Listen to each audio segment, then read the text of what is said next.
किया गया है और इस पौधे को एक मनुष्य की परेशानियों को खत्म करने वाला पौधा माना गया है। जितने भी करोड़पति धनवान लोग होते हैं उनके घर पर यह पौधा जरूर लगा होता है, क्योंकि शास्त्रों में साफ साफ लिखा हुआ है, जो भी व्यक्ति अपने घर पर इस पौधे को लगा लेगा उस व्यक्ति की किस्मत चमक जाएगी, दुनिया मुट्ठी में आ जाएगी। बिना धूप दिखाएं, बिना दीप जलाए उस व्यक्ति को देवी देवताओं का आशीर्वाद मिल जाएगा। जिस व्यक्ति के घर पर भी यह पौधा होगा उस व्यक्ति का भाग्य प्रबल हो जाएगा, उस व्यक्ति के नवग्रह हमेशा उसका साथ देंगे। दोस्तों, यह सफेद आग का पौधा है जिनको हमारे सनातन धर्म में बहुत ही ज्यादा विशेष और खास महत्व दिया गया है। दोस्तों, अगर आप नहीं जानते हैं तो आपकी जानकारी के बता दें, यह पौधा भगवान श्री गणेश जी का स्वरूप माना जाता है। इस पौधे के जो फूल होते हैं वह समय आने पर बिल्कुल ही भगवान गणेश जी की तरह दिखने लग जाते हैं, उनका स्वरूप ले लेते हैं। बड़ी बड़ी मंदिरों में, बड़े बड़े तीर्थ स्थलों पर आग के पौधे के फूल को भगवान गणेश जी, भगवान शिव जी और कई देवी देवताओं को समर्पित किया जाता है। दोस्तों, मदार का पौधा भगवान गणेश जी का स्वरूप माना जाता है। आग के पौधे के प्रत्येक पत्ते में भगवान भोलेनाथ जी का वास होता है। मदार पौधे के तने में भगवान ब्रह्म जी का वास होता है। आग पौधे की जड़ में ब्रह्मांड की महा सर्वशक्तिशाली शक्तियों का वास होता है। इसीलिए इस पौधे को हमारे हिंदू धर्म में बहुत ही ज्यादा पूजनीय माना जाता है और हजारों साल से इस पौधे की पूजा हमारे हिंदू धर्म में होती हुई चली आ रही है। और अगर आप चाहते हैं कि आप पर हमेशा भगवान गणेश जी, भगवान भोलेनाथ जी, भगवान ब्रह्म जी और कई देवी देवताओं का आशीर्वाद हमेशा बना रहे, तो बस आज इस पौधे के बारे में वह जानकारी प्राप्त कर लीजिए जिसके बारे में हम आपको इस वीडियो में वेद पुराणों से बताने जा रहे हैं। दोस्तों, इसको भारत में कई जगह पर आंकड़ा और मदार का पौधा बोला जाता है। भारत में कई जगहों पर अकोआ बोला जाता है। आप हमें कमेंट सेक्शन में जरूर बताइएगा कि आपके राज्य में, आपके गांव में, आपके जिले में इस पौधे को क्या बोला जाता है। आज के इस वीडियो में हम आपको के पौधे के उन चमत्कारी गुणों के बारे में बताने जा रहे हैं जिनको अगर आप जान जाते हैं तो यकीन मानिए दोस्तों, इस पौधे की कल से आप पूजा करना शुरू कर देंगे। इस पौधे के चमत्कारी गुण के बारे में जानने के बाद आप भी हैरान हो जाएंगे।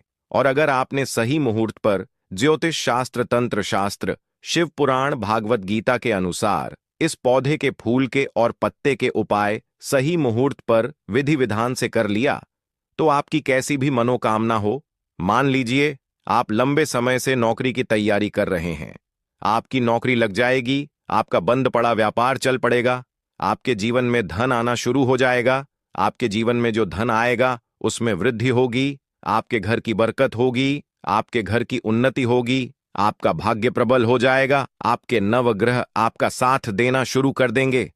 दोस्तों, जिस बीमारी से आप बहुत परेशान हैं उस बीमारी से आपको मुक्ति मिल जाए। संतान की इच्छा कोई भी महिला अगर रखती है उसको एक विद्यमान संतान की प्राप्ति हो जाएगी। अगर आपने इस पौधे के फूल और पत्ते के उन चमत्कारी उपायों को कर लेते हैं जिसके बारे में आज के इस वीडियो में हम आपको ज्योतिष शास्त्र, तंत्र शास्त्र और वेद पुराणों के अनुसार बताने जा रहे हैं, तो आपका जीवन पूरी तरह से बदल जाएगा। आपका आने वाला समय बहुत ही कल्याणकारी होगा, बहुत ही सौभाग्यशाली होगा। दोस्तों, हमारे धर्म में पेड़ पौधे और वनस्पति की आज ही से नहीं, हजारों साल से पूजा होती हुई चली आ रही है। आपने देखा भी होगा कि लोग पीपल पेड़ की पूजा करते हैं, क्योंकि दोस्तों, खुद भगवत गीता में भगवान श्री कृष्ण ने कहा है, वृक्षों में मैं पीपल का वृक्ष हूं। दूसरी तरफ हर हिंदू भाई बहन के घर पर एक माता तुलसी का पौधा आप लोगों को जरूर देखने को मिलेगा, क्योंकि इस पौधे के प्रत्येक पत्ते पर भगवान विष्णु जी का वास होता है। और यह तुलसी का जो पौधा होता है यह माता लक्ष्मी जी का ही स्वरूप होता है। वेद पुराणों में वर्णित है, जो भी व्यक्ति प्रतिदिन तुलसी पौधे की पूजा पाठ करता है उस व्यक्ति को मोक्ष की प्राप्ति होती है। उस व्यक्ति के लिए स्वर्ग आंकड़े का पौधा एक ऐसा पौधा है जिसमें कई अलौकिक शक्तियां होती हैं, जिसकी अगर आप पूजा पाठ करेंगे तो जरूर ही आपको अपने जीवन की समस्त प्रकार की परेशानियों से मुक्ति मिल जाएगी। और अगर आप वेद पुराणों के अनुसार मदार पौधे के पत्ते और फूल का उपाय सही मुहूर्त पर उस तरीके से कर लेते हैं जैसा आज के इस वीडियो में हम आपको बताने जा रहे हैं, तो साक्षात भगवान गणेश, भगवान भोलेनाथ और कई देवी देवताओं का आपको वह आशीर्वाद मिलेगा, जिसके बाद न केवल आपके जीवन का हर कष्ट अपने आप खत्म हो जाएगा, बल्कि आपके जीवन में एक चमत्कारी और सकारात्मक बदलाव आएगा। आपके घर की बरकत होगी, आपके घर की उन्नति होगी, आपका भाग्य प्रबल हो जाएगा, आपके नवग्रह आपका साथ देना शुरू कर देंगे और फिर मानकर चलिए दोस्तों, आने वाला समय आपका बहुत ही कल्याणकारी होगा, बहुत ही सौभाग्यशाली होगा। इसीलिए इस वीडियो को न केवल अपने लिए बल्कि अपने पूरे परिवार के भले के लिए लास्ट तक, अंत तक बिना भगाए देखिएगा। और अगर आप चाहते हैं कि भगवान गणेश और भगवान महादेव का आशीर्वाद हमेशा आप पर बना रहे हैं, भगवान गणेश जी की कृपा से आपका भाग्य हमेशा आपका साथ दे और भगवान भोलेनाथ जी की कृपा से आपके जीवन का हर कष्ट अपने आप खत्म हो जाए, तो कमेंट बॉक्स में तुरंत लिख दीजिए जय श्री गणेश, हर हर महादेव, जय भोलेनाथ। और अगर आप भगवान गणेश और भगवान भोलेनाथ जी के सच्चे भक्त हैं तो तुरंत ही इस वीडियो को लाइक कर दें। और जितने भी हम आपको इस वीडियो में उपाय बताने जा रहे हैं, हर उपाय के बारे में कहीं पर लिख लीजिए, ताकि जब भी आप मदार पौधे के पत्ते और फूल का उपाय करें तो आपको उसका लाभ जरूर मिले। लेकिन आपसे निवेदन था, अभी तक आपने वीडियो को लाइक नहीं किया है, वीडियो को लाइक कर दीजिए। देखिए दोस्तों, भगवान गणेश जी को हमारे हिंदू धर्म में प्रथम पूज्य देवता माना जाता है। कहने का मतलब यह है कि अगर आप चाहते हैं कि आप जिस कार्य को भी शुरू करने जा रहे हैं उस कार्य में आपको सफलता प्राप्त हो, तो ज्योतिष शास्त्र में एक ऐसा उपाय बताया गया है जो अगर आप इस मदार पौधे के द्वारा करते हैं तो भगवान श्री गणेश जी की कृपा से आपको उसका मेन जरूर सफलता मिलेगी। जिस कार्य को आप शुरू करने जा रहे हैं, उदाहरण के तौर पर मान लीजिए आप कोई नया व्यापार, नया बिजनेस शुरू करने जा रहे हैं, तो बस एक काम कीजिएगा, कहीं से भी हरा कपड़ा प्राप्त कर लीजिएगा, क्योंकि हरा रंग भगवान गणेश जी को अति प्रिय है। आपको दुर्वा घास भी कहीं से प्राप्त कर लेना है, क्योंकि इसको जब भी भगवान गणेश की पूजा में इस्तेमाल किया जाए तो वह पूजा साधना तुरंत ही सिद्ध हो जाती है। और आपको एक मदार का फूल बड़ी सावधानी से कहीं से भी तोड़ लेना है। यह फूल आप अपने घर के आसपास बड़ी आसानी से प्राप्त कर सकते हैं। इस बात का विशेष करके ध्यान रखिएगा, मदार पौधे के फूल को तोड़ते वक्त हाथ में दस्ताने जरूर पहन लीजिएगा, क्योंकि इस फूल का जो दूध होता है वह एक मनुष्य की आंखों के लिए अच्छा नहीं होता है। अब आपको हर एक कपड़े में दुर्वा घास रखना है, मदार पौधे का फूल रखना है, इस कपड़े की पोटली बना लेनी है और जहां भी आप अपना व्यापार शुरू करने जा रहे हैं वहां पर किसी भी साफ जगह पर आपको इस हरी पोटली को रख देना है। सिर्फ इतना उपाय अगर आपने अपने व्यापार को शुरू करने से पहले कर लिया तो भगवान श्री गणेश जी की कृपा से आपका व्यापार चल पड़ेगा। आपके व्यापार में आपको बहुत ज्यादा उन्नति देखने को मिलेगी।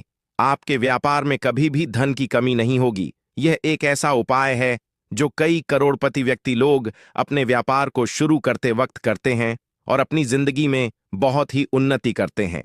अगला उपाय है घर की बरकत का महा उपाय। दोस्तों, अगर आपके घर पर रोज लड़ाई झगड़ा होता है, आपकी शादी हो चुकी है, आपकी पत्नी और आपके बीच में रोज अनबन होती रहती है, तो समझ जाइए आपके घर पर किसी नकारात्मक शक्ति का वास है। तो बस एक कम कीजिएगा, किसी भी सोमवार के दिन आपको मदार पौधे के 3 पत्ते तोड़कर लाने हैं। इन 3 पत्तों को अपने घर की अलमारी पर, चाहे वह लकड़ी की हो चाहे अल्युमिनियम के हो, उसके ऊपर रख देना है। 11 दिन बाद इन्हीं 3 पत्तों को आपको बहती हुई नदी में प्रवाहित कर देना है। इतना उपाय अगर अपने तंत्र शास्त्र के अनुसार कर लिया तो जो भी आपके घर पर नकारात्मक शक्ति का वास होगा, यह 3 पत्ते अपने साथ लेकर नदी में प्रवाहित हो जाएंगे। इस उपाय को करने के बाद आपके घर पर सकारात्मक ऊर्जा का वास हो जाएगा। और एक बात का ध्यान रखिएगा दोस्तों, जिस घर में भी सकारात्मक ऊर्जा का वास होता है उस घर में देवी देवताओं का आशीर्वाद बना रहता है, उस घर की बरकत होती है, उस घर की उन्नति होती है, उस घर में कभी भी धन की कमी नहीं होती है। तो इस उपाय को किसी भी सोमवार के दिन आपको करना है और 11 दिन बाद इन 3 पत्तों को प्रवाहित कर देना, जिससे आपके घर पर सदैव देवी देवताओं का आशीर्वाद बना रहेगा।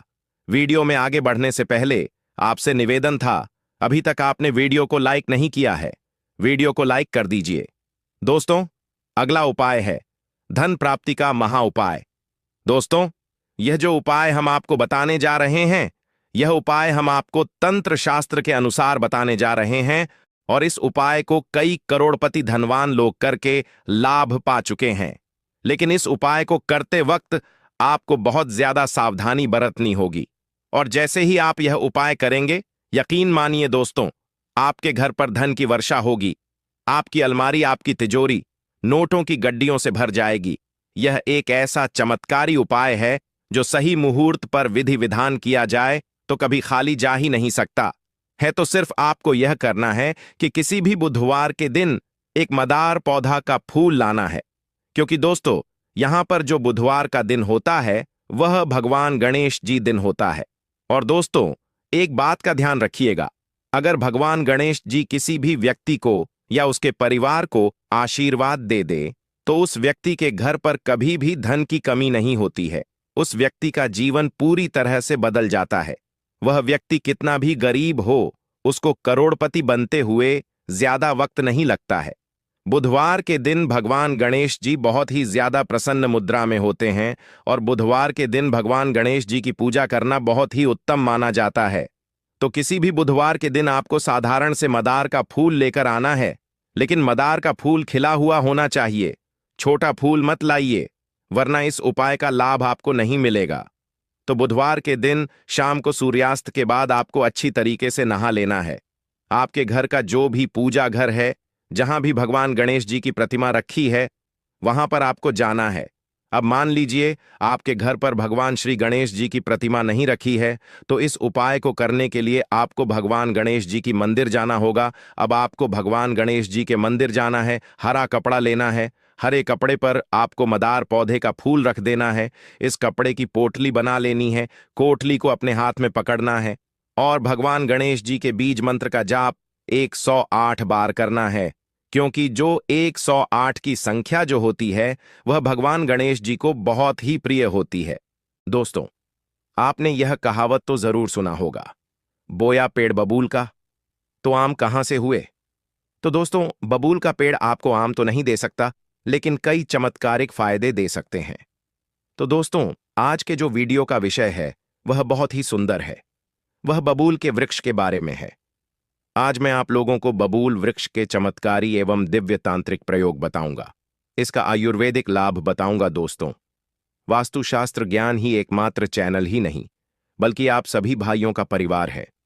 मैं चाहता हूं कि आप सभी लोग सुखी रहे, संपन्न रहे और सभी लोगों को आयुर्वेद की जानकारी हो, वनस्पति शास्त्र की जानकारी हो, ताकि निकट भविष्य में जो भी परेशानी है उस परेशानी को आप दोस्तों पेड़ पौधे के माध्यम से दूर कर पाए। हमारा एक ही मकसद है, जनहित एवं जन कल्याण करना। तो दोस्तों, इस वीडियो को अपने फायदे के लिए पूरा जरूर देखना है। अगर आप वीडियो को पूरा देखेंगे तो आपको इससे फायदा मिलेंगे और आपको जीवन में काफी प्रगति मिलेंगे, खूब सारी तरक्की प्राप्त करेंगे। तो बबूल वृक्ष के बारे में कहा जाता है कि बबूल वृक्ष को कोई साधारण वृक्ष नहीं होता। बबूल वृक्ष पर प्रेतात्मा, देवात्मा एवं यक्षिणी का वास माना जाता है। कई जो यक्षिणी कहे गए हैं, जैसे धन देने वाला यक्षिणी है, इस प्रकार यक्षिणी बबूल के वृक्ष पर निवास करते हैं। योगियों का स्थान भी बबूल पर माना जाता है। भूत प्रेत, यह जो निजी शक्ति कहे गए हैं, यह भी बबूल के वृक्ष पर निवास करता है। तो इससे जुड़ी एक कथा बताऊंगा, ध्यान से सुनिए। एक प्राचीन कथा के अनुसार गोस्वामी तुलसीदास से यह बात संबंधित है। एक समय की बात है, गोस्वामी तुलसीदास जी महाराज, यह वही गोस्वामी तुलसीदास जी महाराज है जो श्री रामचरितमानस की रचना की है। तो गोस्वामी तुलसीदास जी महाराज जब सोच से आते थे तो रास्ते में एक बबूल का सूखा वृक्ष था। जिस समय गोस्वामी तुलसीदास जी सोच से आते थे, उस समय थोड़ा सा सोच का पानी वह बचा करके ले आते थे और नित्य बबूल के वृक्ष की जो जड़ है उसमें पानी को डाल देता था और उस वृक्ष पर एक बुजुर्ग प्रेतात्मा रहता था।